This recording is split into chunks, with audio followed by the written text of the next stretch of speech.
মহাগ্রন্থ আল কোরআনকে আল্লাহ তাআলা যে আয়াতের মাধ্যমে সমাপ্ত করছেন, যে আয়াতের পরে আর কোনো আয়াত দুনিয়াতে নাজিল হয় নাই, যে আয়াতের পরে আর কোনো আয়াত কোরআনে কারিমের কোনো আয়াত আল্লাহ তাআলা দুনিয়াতে নাজিল করে নাই, ওই আয়াতের ভিতরে আল্লাহ তাআলা কত বড় গুরুত্বপূর্ণ মেসেজ দুনিয়ার মানুষকে দিয়েছেন।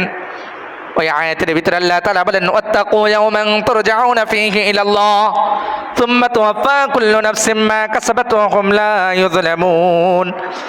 ওয়াত্তাকু ইয়াওমান তুরজাউনা ফীহি ইলাল্লাহ, আল্লাহ তাআলা বলেন ওয়াত্তাকু, তোমরা ভয় করো, ইয়াওমান তুরজাউনা ফীহি ইলাল্লাহ, ওই দিনকে, কোন দিনকে? ইয়াওমান তুরজাউনা ফীহি ইলাল্লাহ, যেদিন প্রত্যেকটা মানুষকে আল্লাহ তাআলার সামনে ফিরে যেতে হবে। ওয়াত্তাকু ইয়াওমান তুরজাউনা ফীহি ইলাল্লাহ সুম্মা তুওয়াফা কুল্লু নাফসিম মা কাসাবাত ওয়া হুম লা ইউযলামুন, এবং তোমাদের সমস্ত আমলের প্রতিদান সেই দিন আল্লাহ তাআলা তোমাদেরকে দান করবে, তোমাদের উপরে কোনো জুলুম করা হবে না।